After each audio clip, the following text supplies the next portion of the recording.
Halo Sobat Dunia Seribu Besar, semoga Sobat selalu diberi kesehatan, panjang umur, dan rizki yang melimpah, amin.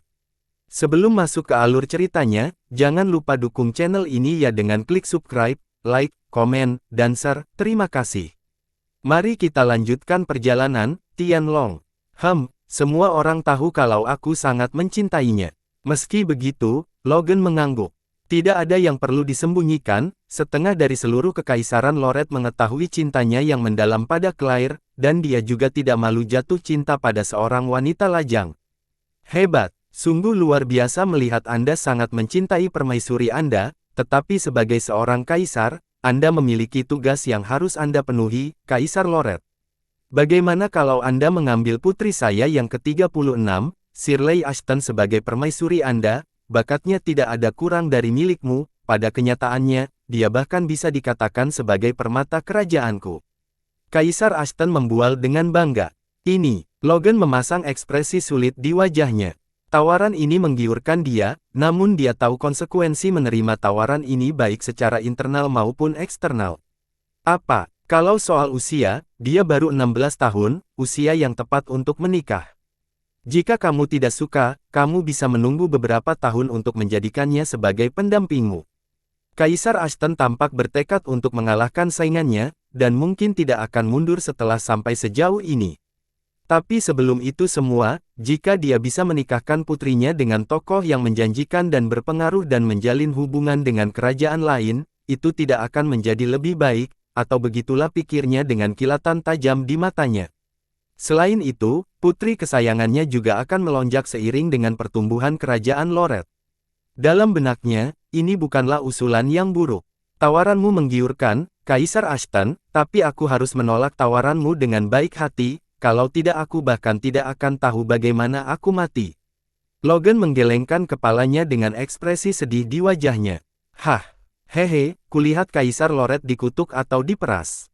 Bagaimana dengan ini? Aku tidak keberatan menikahkannya dengan putra mahkota Davis, dan dia bisa menjadikannya sebagai istri pertamanya setelah dia berusia 16 tahun.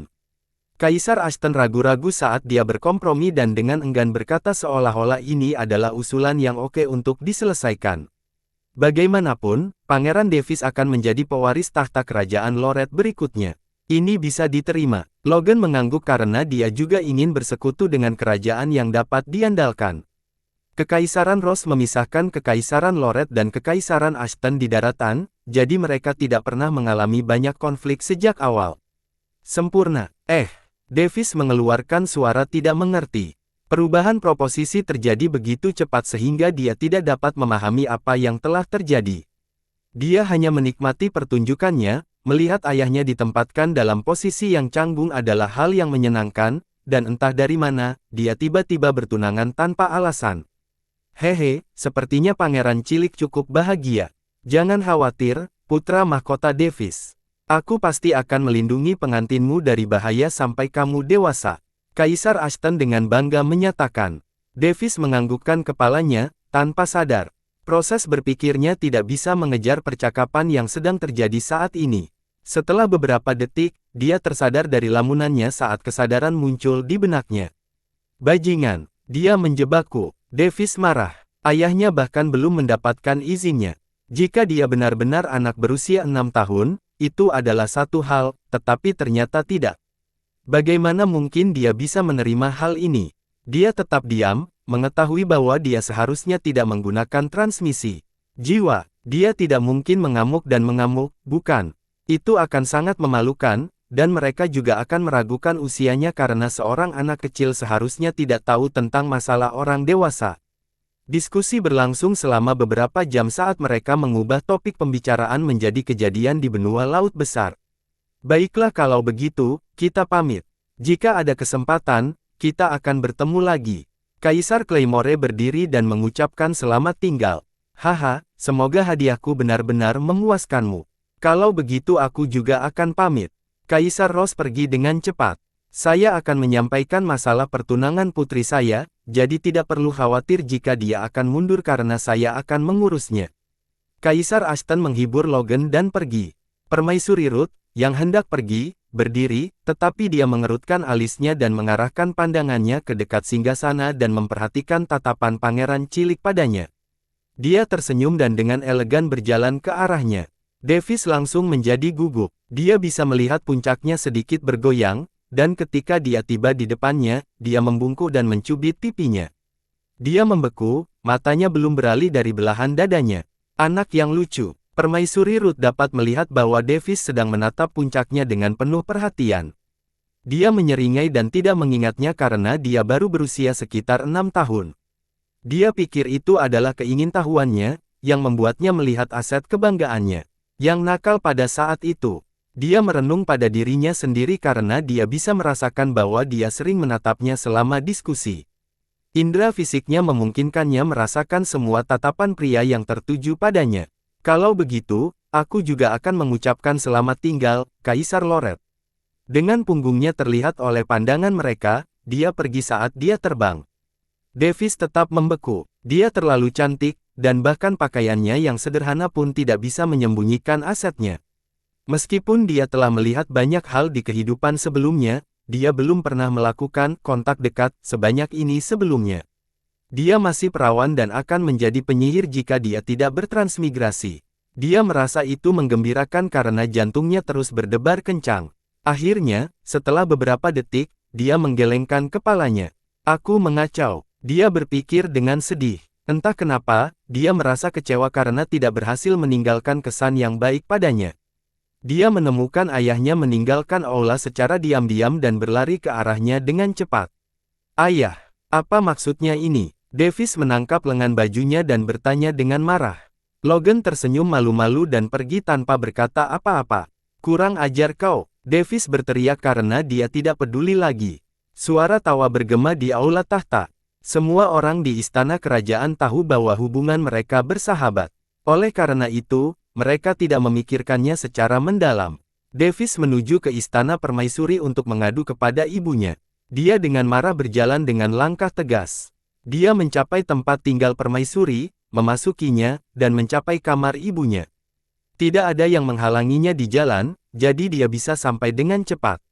Berani sekali dia. Aku memimpikannya wanita idamanku, tapi aliansi ini hanya membuat harapanku sia-sia. Davis belum siap untuk berbaring, dan dia pergi ke sana untuk menyampaikan keluhannya, Ibu. Itu, ayah, dia, hahaha. Davis, aku baru saja mendengarnya. Claire terkikik. Ah, dia, bagaimana dia bisa? Dia bahkan tidak meminta persetujuanku. Bagaimana dia bisa melakukan ini padaku? Davis menjadi kesal dan tidak berdaya. Lagi pula, dia punya rencana sendiri untuk calon jodohnya. Maaf, Davis, tapi ayahmu tidak punya pilihan selain mengorbankanmu dalam tawaran seperti ini, kata Claire dengan ekspresi sedih di wajahnya. Kamu mungkin tidak ingin ayahmu menikah lagi, bukan? Mata Claire basah saat dia menatapnya. Tidak, Ibu, hanya saja, cukup Davis, sebaiknya kamu menyelesaikan pernikahan ini. Claire menyatakan sambil menghindari tatapannya. Tapi Ibu, aku tidak punya perasaan terhadap pihak lain. Davis juga tidak menyerah. Perasaan bisa berkembang seiring berjalannya waktu, Davis. Pertunangan ini sudah dimulai. Jika Anda mundur sekarang, bukankah wanita yang bertunangan dengan Anda akan menerima reaksi keras terhadap martabatnya? Bagaimana dia bisa menikah lagi? Pikirkan tentang apa yang akan dia rasakan. Davis menjadi keluh karena dia merasa tidak bisa melawannya dan hanya bisa menyerah tanpa daya. Namun, dia merasa ada yang tidak beres. Jangan khawatir, Davis. Saya tidak akan bertengkar jika Anda mendapatkan lebih banyak wanita untuk dinikahi di masa depan. Davis tercengang, apa? Tapi, Ibu, apakah kamu tidak menentang gagasan poligami? Davis tidak mengerti. Bukankah dia akan membiarkan Logan menikahi wanita lain? Tidak, bukan seperti itu. Hanya saja aku sangat egois dan tidak akan menyerahkan suamiku kepada wanita lain. Dia menyatakannya dengan ekspresi wajah yang tak tergoyahkan tetapi kemudian hanya mengangkat bahu. Ngomong-ngomong, bukankah kamu beruntung? Usiamu sekitar 6 tahun tetapi sudah memiliki 2 istri yang siap untukmu. 2. Mulut Davis ternganga. Oh, kupikir kita harus membicarakan masalah ini ketika kamu berumur 8 tahun yang lalu, jadi tidak ada yang memberitahumu. Kamu sudah bertunangan dengan nyonya muda keluarga Cauldon bahkan sebelum kamu lahir. Apa? Tapi bagaimana caranya? Davis merasa hal ini tidak mungkin. Berapa banyak hal yang tidak dia ketahui tentang dirinya atau hal-hal yang berhubungan dengan dirinya. Selama pemberontakan, kami harus mengumpulkan sekutu sebanyak yang kami bisa, dan aku tidak mungkin membiarkan Logan menikahi wanita dari keluarga Cauldon. Jadi, dengan enggan aku setuju untuk menjodohkanmu dengan nyonya muda keluarga mereka. Mendengar dia menekankan, dengan enggan, garis-garis hitam muncul di wajahnya. Dia sekarang tahu kenapa dia merasa ada yang tidak beres dan kenapa ibunya mendukung ayahnya dalam kasus ini karena dia sadar dia dikacaukan oleh mereka berdua. Waktu berjalan dengan lambat, dan secara bertahap, 1 tahun berlalu. Davis terus berkultivasi di ketiga sistem budidaya. Dia memaksakan diri dan bertekad untuk bekerja keras. Setelah mengalami pertumpahan darah dalam perang, dia sekali lagi disadarkan bahwa hidup dan mati dapat ditentukan dalam sekejap. Bahkan dia mampu mengakhiri hidup dengan bantuan buku kematian dalam sekejap, apalagi orang-orang kuat yang mungkin berada di atas tahap kelima dengan cara yang tidak diketahui namun kuat. Dia mendengar dari ayah dan ibunya bahwa benua mereka terisolasi, dan sulit bagi orang-orang di atas tahap kelima untuk masuk ke benua mereka. Jadi mereka berspekulasi bahwa para senior yang datang selama perang pasti jauh lebih kuat daripada para ahli di atas tahap kelima. Jika dia tidak mendengarnya, maka dia akan tetap berpuas diri dengan kekuatan dan posisi kekaisarannya, meskipun dia tahu bahwa senior seperti itu tidak ada. Selama waktu ini, ia mencapai tahap perunggu tingkat puncak, tahap penyempurnaan meridian tingkat puncak, dan tahap jiwa bayi tingkat menengah. Davis membuat kemajuan terbesar dalam sistem budidaya tempering tubuh, mencapai tingkat puncak tahap kedua dan bahkan merasa sedikit bangga karenanya. Untuk memasuki tahap kedua dari budidaya tempering tubuh, dia menelan banyak pil dan melunakkan dagingnya serta semakin memperkuat meridiannya. Keluarga Kekaisaran Loret memiliki sumber daya yang dibutuhkan, dan dengan daya tahannya, dia berhasil berkultivasi. Sedangkan untuk budidaya penempaan jiwa, dia sedikit menyesal tidak berhasil menyerap jiwa lebih dari 2 juta orang yang dia bantai. Semua itu sia-sia. Kalau tidak, dia berpikir bahwa dia mungkin bisa menembus tahap jiwa muda. Tentu saja, itu hanya dalam imajinasinya dan mengetahui bahwa itu tidak dapat diwujudkan sama sekali. Karena kelainan penjara di mana banyak tahanan meninggal, Davis untuk sementara menghindari penjara dan melakukan peningkatan dalam budidaya penempaan jiwa sendiri, mengalami peningkatan level. Meski begitu, dengan basis kultivasi semacam ini, dia baru berusia 7 tahun dan akan segera berusia 8 tahun. Ini adalah pencapaian yang tidak dapat dicapai oleh siapapun di benua laut besar ini. Logan mengambil alih jabatan kaisar dengan serius dan membersihkan ibu kota dari semua pemberontak dan mata-mata yang bisa dia temukan. Dia mengeksekusi mereka semua di depan umum sehingga orang harus berpikir 2 atau 3 kali untuk menjadi mata-mata lagi. Claire melahirkan bayi perempuan lainnya, putri kedua, Diana Loret. Diana lahir normal, dan tidak ada misteri tentang dirinya, tidak seperti Davis dan Clara. Dia bersyukur untuk itu juga, cukup puas karena dia mendapatkan anak yang normal. Clara mampu berbicara dengan lancar, mengingat usianya yang baru menginjak 3 tahun. Dia mengambil kebiasaan membaca dari kakaknya dan dengan cepat mempelajari bahasa dunia. Kemudian dia mulai membaca tentang hal-hal yang berkaitan dengan kultivasi seolah-olah dia adalah seorang maniak kultivasi. Hal ini dimungkinkan karena dia suka meniru kakaknya. Davis sangat heran melihat adik perempuannya menjadi seperti itu karena dia tidak menyangka bayi berusia 3 tahun akan mampu memahami pikiran dan konsep secepat itu. Jika tersiar kabar, maka semua orang akan berpikir bahwa dia adalah monster, tapi Davis tetap tidak mempedulikannya karena dia sangat menyayanginya, hingga mencapai tingkat istilah, siskon. Saudaraku, aku tidak mau bermain, aku ingin belajar. Seorang gadis kecil yang lucu berteriak dengan marah, tapi siapapun yang melihat wajahnya, mereka akan meleleh dalam rasa manis. Tingginya 94 cm. Wajahnya tetap tembem dan sangat imut. Mata ungunya seperti 2 permata kecubung yang bersinar, dan rambut pirang sepanjang lehernya halus dan bergelombang. Jangan seperti itu Clara, berapa umurmu? Seharusnya kamu bermain daripada belajar, teriak Davis. Lalu bagaimana denganmu, Kak? Kamu sudah jauh di depanku. Dan umurmu baru 7 tahun. Wajahnya yang menawan dan menggemaskan dipenuhi amarah saat dia merasa kakaknya meninggalkannya begitu saja. Dia baru mengetahui prestasi kakaknya dalam berkultivasi, jadi dia tidak lagi ingin bermain-main. Kamu hanya mengatakan itu karena ingin bermain denganku. Kenapa kamu menggunakan usiaku sebagai alasan? Tidak satu kali pun dia berhasil menang melawannya dalam sebuah argumen. Dia selalu bisa melihat kebohongannya dan juga sangat cerdas untuk anak seusianya. Mungkin karena matanya itulah dia dengan cepat memahami apapun yang diajarkan kepadanya. Davis sekarang merasa tidak ada gunanya bereinkarnasi atau bertransmigrasi di depan karakter lain seperti dia. Baiklah, kamu bisa belajar tapi tidak bisa berkultivasi. Jika kamu ingin berkultivasi, kamu hanya bisa melakukannya setelah mendapat izin dari ayah dan ibu kami. Davis menghela nafas tak berdaya ketika hari-hari di mana dia bahkan meninggalkan kultivasinya untuk bermain dengan adik perempuannya telah berakhir. Tapi Davis tidak menerima semua itu. Dia menunggu mata ungunya berhenti bersinar. Mata Clara akan sedikit bersinar dari waktu ke waktu, secara acak menunjukkan bahwa kemampuannya aktif, dan untuk saat ini, dia tidak dapat mengendalikannya. Baik, kamu tidak ingin bermain lagi. Kalau begitu aku juga tidak akan berbicara denganmu lagi. Aku akan menemui adik perempuanku yang manis, Diana, yang jauh lebih manis daripada orang lain. Davis melirik ke samping dan kiri. Jangan. Clara ingin mengatakannya, tapi kata-katanya tak mau keluar. Dia memegang tangannya di depan dadanya dan tampak sedih. Tidak, kakak sudah sangat kuat, dan jika aku masih seperti dulu, maka aku tidak akan bisa bersamanya. Pikiran Clara murni tanpa celah. Dia hanya ingin mengikuti kakaknya saat dia mendengar cerita tentang dunia luar. Betapapun cerdasnya dia menyadari bahwa dia mampu berpikir kompleks untuk anak seusianya. Dia hanya mampu menjadi dirinya sendiri ketika berada di depan orang tua dan kakaknya. Dia bisa merasakan tatapan ketakutan dan keraguan di mata orang lain ketika mereka memandangnya bahkan ketika dia berperilaku normal.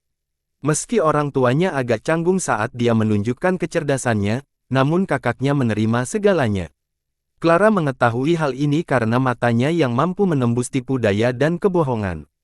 Dia bahkan dapat melihat bahwa kebanyakan orang bertindak di depannya, dan itu merupakan pengalaman yang tidak nyaman baginya.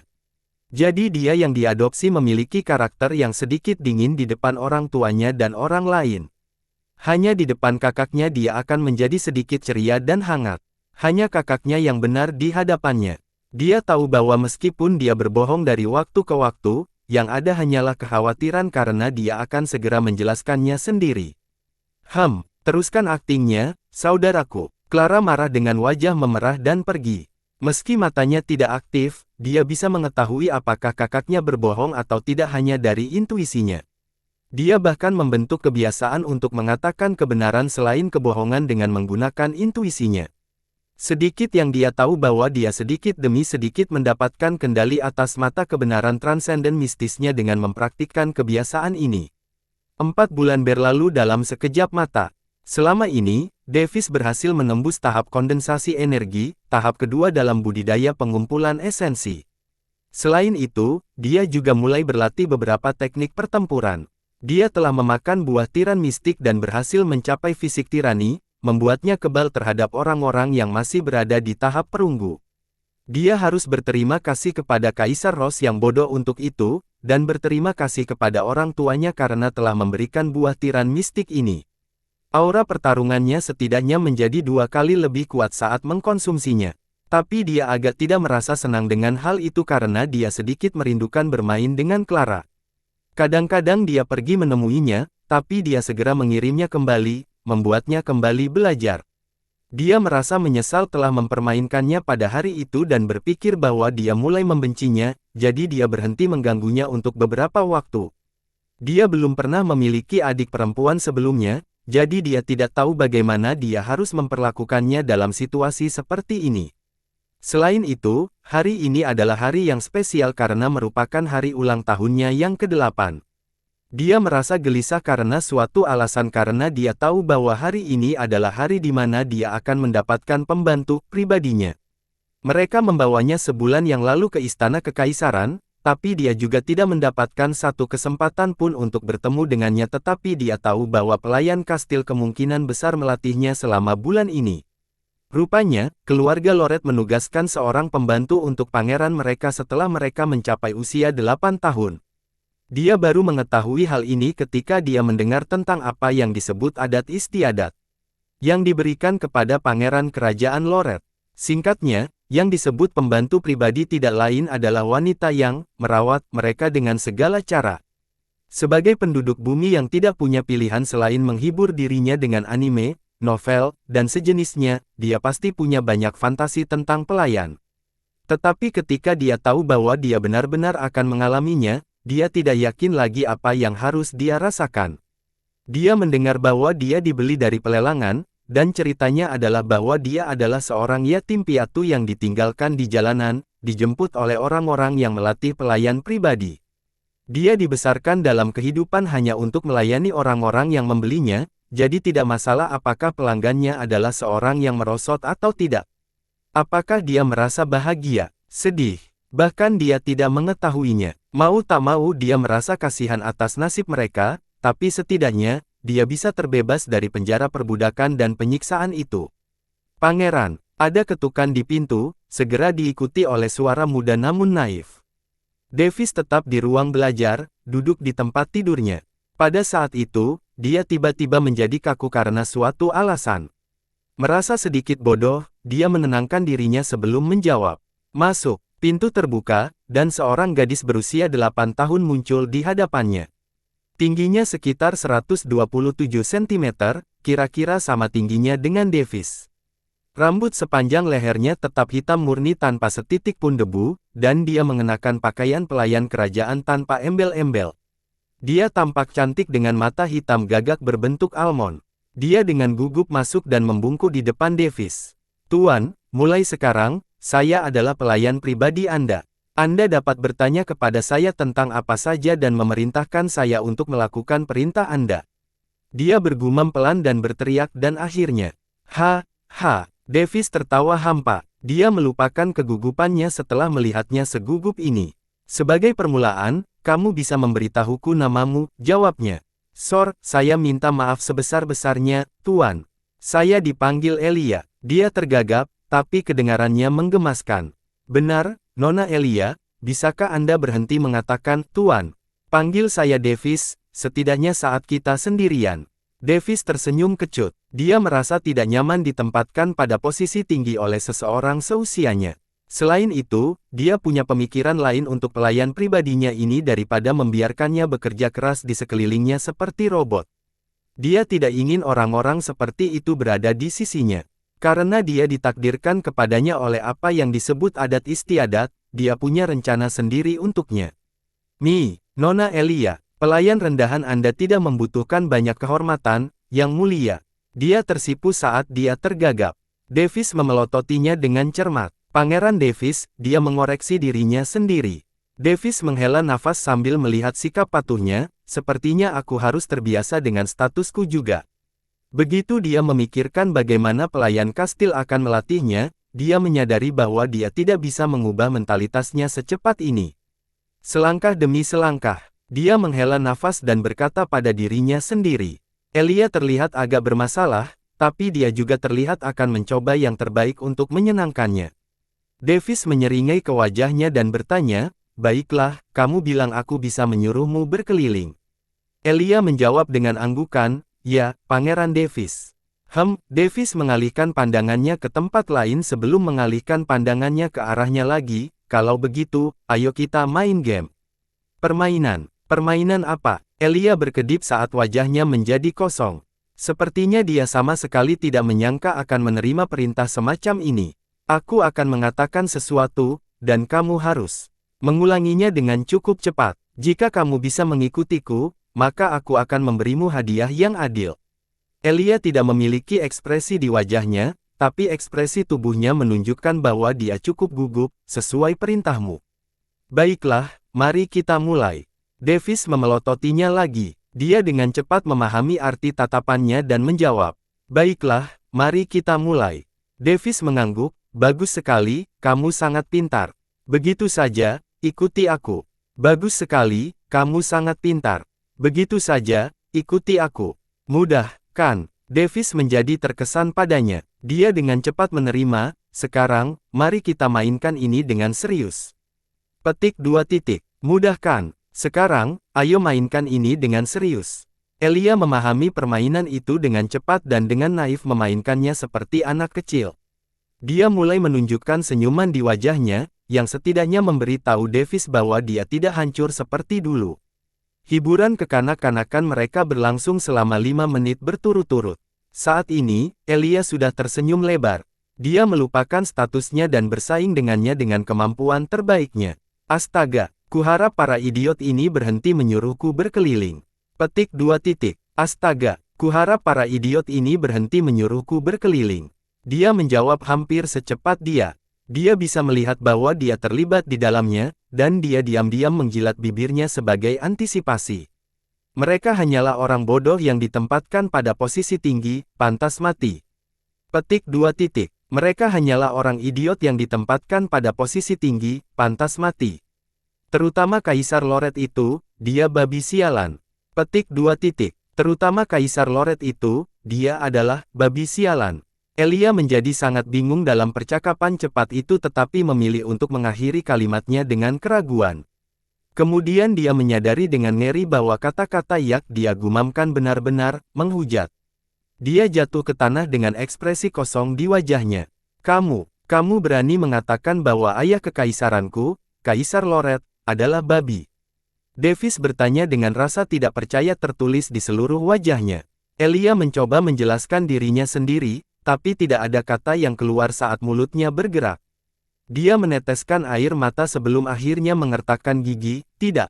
Tapi, Yang Mulia, Andalah yang meminta saya mengulangi apa yang Anda katakan. Perasaannya kembali padanya, dan dia ingat bahwa pangeranlah yang membuatnya mengatakan ini, jadi karena merasa bersalah, dia membalas tanpa sadar. Kapan aku pernah mengatakan itu? Lihat ini. Dia mengeluarkan kristal dari sisinya. Kristal pencitraan. Elia langsung mengenali kristal itu. Sepertinya dia pernah melihatnya sebelumnya. Davis menyuntikkan energinya ke dalam kristal, dan kristal tersebut kemudian memproyeksikan banyak gambar yang berkedip ke udara tipis. Itu diputar seperti video. Davis dan Elia terlihat bermain, dan audionya juga terdengar. Tepat ketika Davis berkata, "Oke, ayo hentikan permainannya," dia juga terlihat mengatakan kalimat yang sama. Setelah itu, hanya dia yang terus berbicara. Kristal itu berada di belakang Davis, jadi hanya punggung dan bagian depannya yang terlihat. Tapi, tidak mungkin. Elia menggelengkan kepalanya dan menangis tak percaya. Dia mulai berpikir bahwa dia berhalusinasi di tengah-tengah permainan. Aku harus segera melaporkan ini kepada ayah kekaisaranku. Davis bergegas keluar dari ruang belajar. Tidak, Pangeran Davis, tolong jangan, maafkan hamba rendahan ini. Elia berteriak keras. Dia tahu bahwa dia akan kehilangan nyawanya jika kabar ini tersiar. Apapun selain itu, aku akan menerima hukuman apapun. Tolong hukum orang rendahan ini. Dia menggigit bibirnya dan tidak yakin lagi dengan nasibnya. Ia bahkan yakin hidupnya akan sengsara mulai dari sekarang. Maukah kamu mendengarkan kata-kataku? Davis tampak ragu-ragu saat bertanya. Tentu saja, pangeranku. Elia menjawab secepat yang dia bisa, masih dengan wajah berkaca-kaca. Kalau begitu panggil aku Davis. Davis langsung menjawab dengan senyuman di wajahnya. Pangeran. Elia menjadi tercengang saat ini karena dia mengira dia akan menerima hukuman yang memalukan dari tuannya, tapi bertentangan dengan ekspektasinya, dia mendengar hal lain. Baiklah, aku akan melapor. Davis pergi menuju pintu keluar. Davis. Dengan tergesa-gesa, dia meneriakkan namanya dengan keras dan terdiam. Celetuk. Saat berikutnya, dia pingsan setelah menyadari apa yang telah dia lakukan. Davis terkekeh dan menggelengkan kepalanya dengan masam. Kenyataannya, dia hanya menggerakkan bibirnya dan mengirimkan transmisi jiwa padanya di akhir permainan. Jadi sepertinya dia masih berbicara, padahal tidak. Elia yang malang, yang baru pertama kali mengalami transmisi jiwa, tidak dapat membedakan kedua metode komunikasi tersebut saat dia begitu asyik dengan permainan. Sungguh sebuah langkah yang solid. Wajah Davis menampakkan senyuman iblis. Hari berikutnya, Davis akhirnya mendapat persetujuan dari orang tuanya, Claire dan Logan, untuk berkeliaran di ibu kota kerajaan, namun mereka setuju hanya dengan satu syarat. Artinya, dia harus ditemani oleh pengawal istana setiap saat, setidaknya di dekatnya. Pembantunya juga menemaninya. Renard Nolan dan dua penjaga kekaisaran yang berada di tahap ketiga ditugaskan padanya. Dua penjaga lainnya pada dasarnya masing-masing berada di panggung besi dan panggung inti berputar dalam budidaya tempering tubuh dan budidaya pengumpulan esensi. Hanya Renard Nolan yang berada di tahap besi tingkat puncak, tahap transformasi tubuh tingkat rendah, dan tahap jiwa baru lahir tingkat menengah. Tahap besi merupakan tahap ketiga dalam budidaya tempering tubuh, sedangkan tahap transformasi tubuh merupakan tahap keempat dalam sistem budidaya pengumpulan esensi. Davis menjadi bersemangat mendapat kesempatan untuk menjelajahi ibu kota kekaisaran. Dia merasa seperti anak kecil yang akan melakukan karya wisata. Tentu saja, dia tidak tahu perasaan apa itu karena dia tidak pernah mengalaminya di kehidupan sebelumnya. Davis, Elia, dan pengawal kerajaan baru saja keluar dari istana kerajaan. Dia masih mengenakan pakaian kerajaan sementara Elia mengenakan pakaian pelayan kerajaan, dan para penjaga istana mengenakan baju besi merah mengkilat. Mereka masuk ke dalam gerbong yang berbau kata royalty. Itu memiliki lambang bermotif biru royal di sekujur tubuhnya, menunjukkan bahwa itu berasal dari keluarga kekaisaran Loret. Setelah duduk, kereta berangkat. Lalu tanpa banyak kejutan, mereka semua terdiam. Davis merasa harus mengatakan sesuatu karena dia merasa suasananya agak tegang. Aku sudah menunggu ini begitu lama, Renard. Ya, Yang Mulia, saya pernah mendengar bahwa Yang Mulia terkurung sepanjang tahun di Istana Kekaisaran.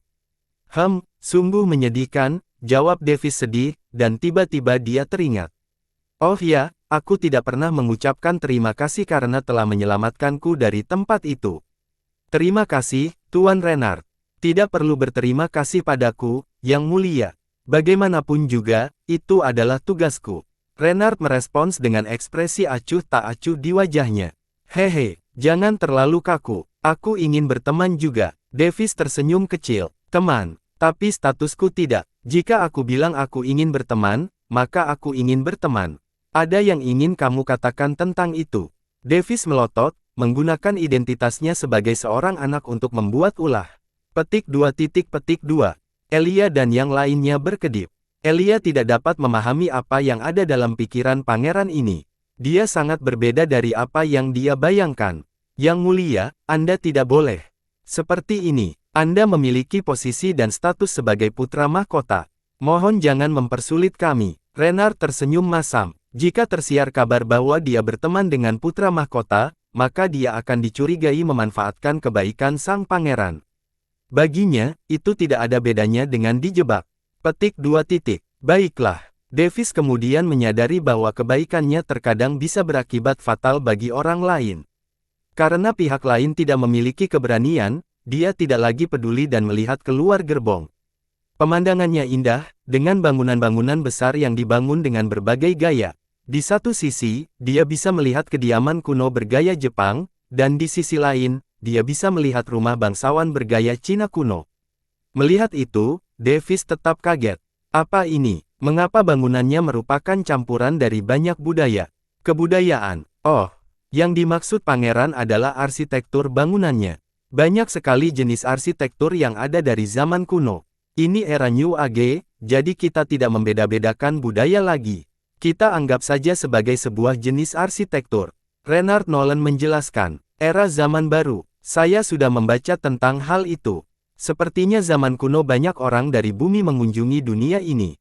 Sepertinya bukan hanya aku saja, renung Davis. Legenda mengatakan bahwa Kaisar Kata Langit mengorbankan hidupnya untuk mengakhiri era kuno. Rumor mengatakan bahwa dia adalah seorang pria dengan ambisi besar. Dia berhasil menggunakan kekuatannya untuk memberikan bahasa baru kepada semua makhluk hidup di alam semesta. Dikatakan hal itu menyebabkan manusia dan binatang ajaib berkomunikasi lebih baik satu sama lain dan terciptanya era baru, era zaman baru, tetapi tidak ada yang tahu keasliannya.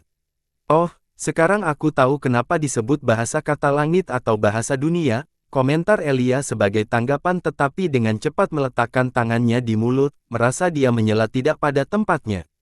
Namun bertentangan dengan pemikirannya, Tidak ada seorang pun yang datang untuk menindas atau merendahkannya. Davis terus melihat ke jendela. Dia bisa melihat orang-orang berjalan ke sana kemari, terkadang menatap kereta dengan kagum. Dia dapat melihat penjaga ibu kota di setiap jalan yang mereka lalui, dan dia dapat melihat bahwa mereka setidaknya berada pada tahap kedua baik dalam sistem budidaya tubuh atau sistem pengumpulan esensi. Jadi semuanya bisa diperintahkan olehku. Dice merasakan surrealisme. Terkurung di kastil kekaisaran sepanjang hari, semua orang mendengarkannya, tetapi mereka tidak menyetujui semua tuntutannya karena ada banyak batasan pada dirinya, dengan yang utama adalah dia tidak diizinkan keluar. Oleh karena itu, dia tidak pernah merasa bahwa dia adalah seorang pangeran dalam arti tertentu. Tapi sekarang, hal itu tidak terjadi lagi. Dia bisa menyuruh mereka mati, dan mereka akan mati. Jika tidak, orang lain yang oportunis akan memaksa mereka mati. Saat kereta lewat, dia melihat sebuah bangunan setinggi 4 lantai. Ada papan besar seperti spanduk di depan gedung yang menampilkan Cauldon Emporium. Hentikan keretanya. Davis tiba-tiba berkata, "Ada apa, Yang Mulia?" Renard bertanya dengan tatapan ragu. "Saya ingin mengunjungi Emporium itu, berjaga di sini." Davis menunjuk dengan jarinya. "Sesuai perintah Anda, Yang Mulia. Jika ada keadaan darurat, segera hubungi saya." Renard Nolan memberinya sebuah kristal. "Saya mengerti." Davis mengambil kristal itu dan meletakkannya di cincin spasialnya. Kemarin, dia mendapat cincin tata ruang tingkat bumi sebagai hadiah ulang tahun dari ayahnya. Tak perlu dikatakan lagi, dia bisa menggunakannya untuk menyimpan benda selama tidak ada kehidupan di dalamnya. Dia telah memainkannya selama beberapa waktu sebelum dia bosan dengannya. Saat itu, Elia sedang menatapnya dengan aneh. Bertanya-tanya apa yang dia lakukan, tapi dia tidak mempermasalahkannya dan bermain sepuasnya. Bagaimanapun, itu adalah cincin spasial yang bisa menyimpan benda. Davis dan Elia turun dari gerbong. Mereka berjalan dan tiba di depan Cauldon Emporium sementara para penjaga kekaisaran berdiri di dekat kereta dengan punggung lurus, dan tombak tajam mereka mengarah ke langit. Seseorang segera tiba dari Cauldon Emporium dengan langkah tergesa-gesa. Dia berpakaian mewah, tubuhnya dihiasi dengan segala jenis perhiasan seperti batu permata. Dia memiliki rambut hijau pendek. Dia tampak sedikit gemuk dan berlari dengan langkah terseret. "Ini, mohon maafkan saya karena datang terlambat untuk menjemput Anda, Yang Mulia." "Tidak apa-apa, dan aku tidak pernah mengatakan bahwa aku akan mengunjungi tempat ini sebelumnya." Davis tidak terkejut orang ini mengetahui penampilannya karena keluarga Cauldon adalah salah satu dari 2 keluarga bangsawan yang masih hidup, dan orang ini jelas merupakan seseorang dari keluarga Cauldon. "Saya berterima kasih kepada Yang Mulia atas pengertian Anda. Nama saya George Cauldon, dan saat ini saya adalah manajer Emporium ini. Mari masuk ke dalam, ya, Yang Mulia." Meski Davis masih anak kecil, sang manajer tidak berani memberikan rasa hormat yang cukup. Bagaimanapun, pewaris tahta berikutnya tidak lain adalah Davis karena tampaknya pangeran kedua belum lahir. Faktanya, masalah ini membuat Logan pusing di istana kekaisaran karena mereka terkadang menasihati kaisar untuk bekerja keras. Namun mereka tidak berani memintanya untuk mengambil wanita lain sebagai selir karena Logan sudah mencontohkan seseorang yang mencoba menjebaknya. Davis menganggukkan kepalanya pada pernyataan manajer, terlihat tenang dan tenang. Mereka kemudian mulai berjalan di dalam Cauldon Emporium. Sambil berjalan, ia bisa melihat banyak sekali penjual dengan papan di sampingnya di kiosnya masing-masing, bahkan ada yang memiliki toko yang sah dan mewah yang tampak berwarna-warni. "Jadi, sebenarnya tempat apa ini?" Davis bertanya dengan sedikit rasa ingin tahu terukir di wajahnya. "Yang Mulia, tempat ini adalah Emporium keluarga Cauldon kami. Kami menjual berbagai macam harta karun di sini, dan juga berfungsi sebagai pasar. Banyak gelandangan dan pedagang juga datang ke sini untuk mendirikan toko mereka di sini karena kami juga memberikan keamanan yang tinggi untuk barang dagangan mereka." "Maksudmu aku juga bisa mendirikan toko di sini?" "Hoho, Yang Mulia pasti bisa bercanda." "Tidak, aku serius." Davis mengangkat alisnya. George Cauldon hanya ragu sejenak. "Ini, Yang Mulia juga bisa mendirikan toko, tapi tidak ada yang berani bersaing dengan Anda sehingga menyebabkan berkurangnya pendapatan kami." "Haha," Davis sedikit tertawa, "kamu terus terang. Saya menyukainya." "Aku lega." George Cauldon balas tersenyum. Bibirnya agak berminyak, mungkin karena memakan daging binatang ajaib. Mereka mengobrol selama beberapa menit sambil berjalan. Tepat ketika mereka melewati toko pil Caledon, Davis berhenti dan melihatnya. Dia penasaran dengan pil. Oh, itu pil store kami menjual berbagai pil dengan kualitas ternama di sana, jelas George Caledon singkat dengan pandangan santai. Dia tanpa tergesa-gesa masuk ke toko sambil melihat sekeliling, melirik barang dagangannya. Seorang wanita muda maju ke depan dan menyambut mereka dengan anggun. Cepat, pangeran muda ada di sini. Suruh nyonya muda ke sini untuk menyambut pangeran muda. George buru-buru mengirimkan transmisi jiwa padanya. Apa? Wanita muda itu benar-benar tercengang ketika dia menatap anak laki-laki itu. Kemudian dia buru-buru menganggukkan kepalanya ke arah manajer dan kembali ke dalam, tidak berani menunda. Wanita muda itu adalah anggota staf toko pil Caledon yang termasyhur. Dia mengangkat kepalanya tinggi-tinggi, memandang rendah orang lain dengan kedudukan biasa. Namun, dia tidak berani memaksakan diri pada pangeran kekaisaran atau manajer. Keduanya adalah orang-orang yang dia tidak mampu untuk menyinggung perasaannya. Dia buru-buru berlari dan berdiri di depan pintu. Nyonya muda, putra mahkota muda, ada di sini, manajer telah memanggil Anda untuk menyambutnya. Dia dengan cemas berteriak. Setelah hening beberapa saat, suara yang jelas namun naif terdengar. Kamu boleh pergi sekarang. Nyonya muda kita akan siap sebentar lagi. Ya, wanita muda itu segera pergi, mengira dia telah menyampaikan dan menyelesaikan tugasnya. Saat ini, dia lebih tertarik melihat pangeran muda itu daripada menunggu. Di dalam ruangan itu, Nona, sepertinya pangeran muda ada di sini. Seorang wanita muda yang mengenakan pakaian pelayan mengulangi. Ini dengan jelas menjelaskan bahwa dia bertugas di bawah apa yang disebut sebagai nyonya muda. Pangeran, bukankah usianya baru 8 tahun? Apa yang dia lakukan di sini, Maisy? Wanita muda lain berusia sekitar 18 tahun bertanya dengan nada terkejut. Dia tampak setinggi 160 cm, matanya tajam dan bertinta hitam. Hidungnya tampak kecil, dengan bibir terangkat membentuk senyuman. Rambut hijau suburnya mencapai pinggangnya sementara rambut sampingnya diikat di sanggul di belakang kepalanya. Puncak kembarnya banyak, sementara bokongnya kuat.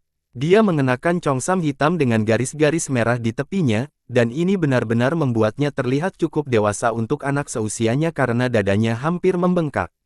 Mungkin pangeran muda sudah tidak sabar lagi untuk bertemu tunangannya, hehe. Maisy bercanda sambil terkikik. Haha, dia baru berumur 8 tahun, pastinya dia tidak ada di sini untukku. Wanita muda itu berkata dengan nada bercanda dan menggelengkan kepalanya dengan masam, bahkan jika dia ada di sini untukku, aku hanya ditunjuk untuk menjadi selirnya. Nasibku sudah ditentukan sejauh yang kita tahu. Mungkin Nona sebaiknya kabur saja dari tempat ini dan pergi ke tempat lain. Maisy memahami penderitaan majikannya, jadi dia mau tidak mau mendukungnya. Pergi kemana Maisy? Jika aku melarikan diri, maka aku akan menjadi orang berdosa di keluarga Caledon. Ayo kita pergi menemuinya, tapi tidak banyak yang bisa diharapkan dari seorang anak laki-laki berusia 8 tahun, juga tidak akan banyak kerugiannya. Wanita muda itu tersenyum kecil sebelum dia mendapatkan kembali posisinya. Dia berdiri dan meninggalkan ruangan bersama Maisy. Ini adalah pil revolusi tingkat 3 tingkat bumi tingkat puncak. Ini membantu seseorang menerobos tahap perak dan peluangnya. George terus menjelaskan semua pil tingkat atas yang mereka miliki. Davis mendengarkannya dengan sabar sambil mempelajari pengetahuan baru. Mempelajari semua ini, dia tiba-tiba tertarik pada alkimia. Alangkah baiknya jika aku bisa membuatnya sendiri. Davis menghela nafas. Dia menjadi sedikit bertekad untuk mendapatkan guru yang baik untuk pelatihan alkimia. Semua perang ini dan dampak setelahnya telah menyebabkan kekaisaran Loret menjadi tidak stabil. Tanpa kehadiran palsu senior yang dirumorkan, kekaisaran Loret bisa saja mengalami bencana lain. Jadi dengan situasi ini, orang tua Davis tidak mengundang orang luar untuk datang. Langkah kaki samar terdengar di sisinya. Dia menoleh untuk melihat seorang wanita cantik berjalan ke aula sambil ditemani oleh seorang pelayan. Saat dia menatap sosok lincah miliknya itu, matanya bersinar penuh penghargaan. Dia berjalan dengan keanggunan yang tidak dapat ditemukan pada wanita biasa manapun. Matanya agak malas namun cantik dan dalam arti dewasa. Jika ada bohlam di atas kepalanya, bohlam itu pasti sudah menyala terang sekarang. Haha, Yang Mulia, izinkan saya memperkenalkan dia adalah nyonya muda keluarga kami, Evelyn Cauldon. George Cauldon tertawa saat dia memperkenalkan. Nama yang indah sekali. Davis tanpa sadar berkomentar sambil melihatnya mendekat ke arahnya. Dia tidak bisa mengalihkan pandangan darinya karena dia benar-benar terpikat oleh pesonanya. Tunggu, apa, nyonya muda keluargamu? Mata Davis terbuka lebar saat dia mengenali nama itu. Ya, dia adalah tunanganmu, Pangeran Davis. George Cauldon mengangguk bangga sambil mengamati reaksinya. Wanita itu adalah tunanganku. Davis menatapnya lagi dan kehilangan ketenangannya. Dia tiba-tiba merasa bahwa ibunya melakukan pekerjaan yang sangat baik dengan mengikatnya dalam pernikahan dengan wanita ini. Dia benar-benar tipenya. Evelyn maju dan memperkenalkan dirinya sambil membungkuk ringan. Hari yang menyenangkan bagi Anda, Yang Mulia. Nama saya Evelyn Cauldon. Davis menelan ludah bahkan suaranya terdengar sedikit centil yang mampu meluluhkan kewarasannya. Brengsek, apakah dia seorang sucubus? Hari yang menyenangkan bagi Anda juga, Nona Evelyn. Davis menggenggam tangannya dan menyapanya juga. Dia secara impulsif merasa dia harus meninggalkan kesan yang baik padanya, sama seperti yang dia rasakan pada Permaisuri Isabella. Jika dibandingkan, meski Evelyn Cauldon kurang cantik dalam hal kecantikan, ia memiliki ekspresi menawan serta tubuh menggairahkan. Saya berbesar hati melihat Anda, Pangeran Davis. Apakah Anda datang ke sini untuk mengunjungi saya? Evelyn langsung menyelidiki, ingin tahu kenapa dia datang ke sini. Davis merenung sejenak sebelum menjawab. Lupakan kesan pertama. Jika dia berbohong, maka dia harus membuat sungai kebohongan lagi untuk menindaklanjutinya. Selain itu, ia juga tidak ingin menjalani kehidupan yang penuh kebohongan, apalagi dengan calon istrinya di kemudian hari. Sebenarnya saya tidak tahu bahwa Anda ada di sini, Nona Evelyn. Ini adalah hari pertama saya keluar dari Istana Kekaisaran, dan saya hanya berkeliaran di kereta kerajaan sementara saya melihat pemandangan Anda. Cauldon Emporium. Saya ingin memeriksa semuanya ketika saya mendengar tentang reputasi Cauldon Emporium, jadi saya masuk ke dalam untuk melihat-lihat. Sejujurnya saya tidak menyangka akan melihat Nona Evelyn di tempat ini karena saya mengira Anda kemungkinan besar akan berada di rumah keluarga Cauldon. Saya sangat beruntung bisa melihat diri Anda yang cantik di sini. Davis, yang terlihat seperti anak remaja karena budidaya tempering tubuhnya mempercepat pertumbuhannya, tetap bersikap dan menjawab dengan jujur sambil mencoba menggodanya. Pada saat ini, dia juga mengutuk dalam hati mengapa dia tidak memiliki tubuh yang dewasa. Namun, pemandangan jelas dari dia yang mencoba memujinya cukup lucu bagi Evelyn. Dia terkikik saat sedikit ketertarikan muncul di hatinya. Evelyn berterima kasih kepada Yang Mulia atas pujian ini. Evelyn merasa penasaran dengan orang ini dan sekarang memiliki kesan yang baik padanya. Jika ini adalah takdirnya, maka dia bertekad untuk membuat orang seperti dia peduli padanya. Jika tidak, maka dia berpikir untuk mundur sebelum terlambat. Saat ini, Davis merasa belum yakin untuk membatalkan pertunangan tersebut. Saat dia melihatnya, dia sedikit banyak terpesona, dan dia benar-benar menyadari bahwa dia menyukainya. Meskipun perasaannya saat ini mungkin bukan cinta, melainkan ketertarikan, dia berharap bisa mengembangkan perasaan dengannya. Dia memang menyukainya pada pandangan pertama tetapi tidak ingin memaksanya juga. Nona Evelyn, apakah Anda menentang pertunangan ini? Jika ya, maka saya dapat meminta ayah kekaisaran saya, Kaisar, untuk membatalkan pertunangan tersebut. Kali ini, bahkan mata Evelyn dan orang lain terbuka lebar. Dia sangat ingin menolak pertunangan ini ketika dia pertama kali mendengarnya, tetapi sebagai anggota keluarga, dia tidak banyak bicara dalam pernikahannya kecuali dia menunjukkan bakat yang seharusnya dimiliki oleh seorang jenius. Usia tidak terlalu menjadi perhatian di dunia ini. Di Kekaisaran Loret, setelah seseorang berusia 16 tahun, tidak masalah jika dia menikah dengan karakter berusia 200 tahun. Davis baru berusia 8 tahun, tetapi pernikahan hanya akan dilangsungkan setelah dia berusia 16 tahun, dan sampai saat itu, dia akan memiliki banyak waktu untuk memutuskan dan bahkan memupuk perasaan. Sebenarnya, Evelyn sudah memikirkan bagaimana jadinya tunangannya ini sejak dia mengetahui pertunangannya. Setelah bertemu langsung dengannya sekarang, dia memiliki kesan yang baik tentangnya.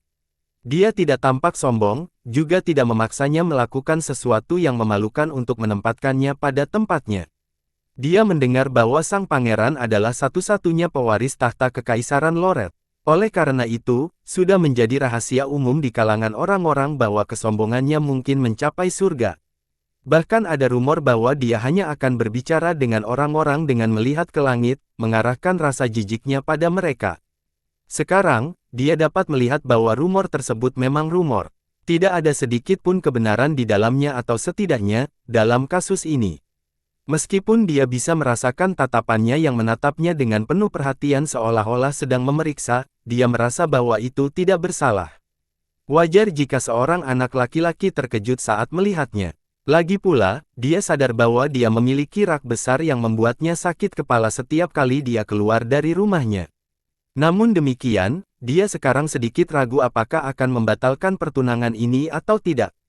Di sisi lain, dia juga tidak punya pilihan. Ini, pangeran, tidak seharusnya berkata seperti ini, pertunangannya sudah. Davis memelototi George Caledon, dan itu membuatnya terdiam untuk mengatakan omong kosong lagi. Seperti yang kamu tahu, aku telah bertunangan lagi dengan putri ke-36 Kekaisaran Ashton. Ini berarti kamu ditakdirkan untuk menjadi selirku bahkan jika kamu menikah denganku. Aku tahu kamu marah tentang ini, dan siapapun akan menjadi. Oleh karena itu, saya ingin Anda membuat pilihan. Davis menguraikan pemikirannya. Dia melakukannya sambil terlihat polos dan terpelajar sehingga dia tidak tampak terlalu keluar dari karakter anak berusia 8 tahun. Bersambung.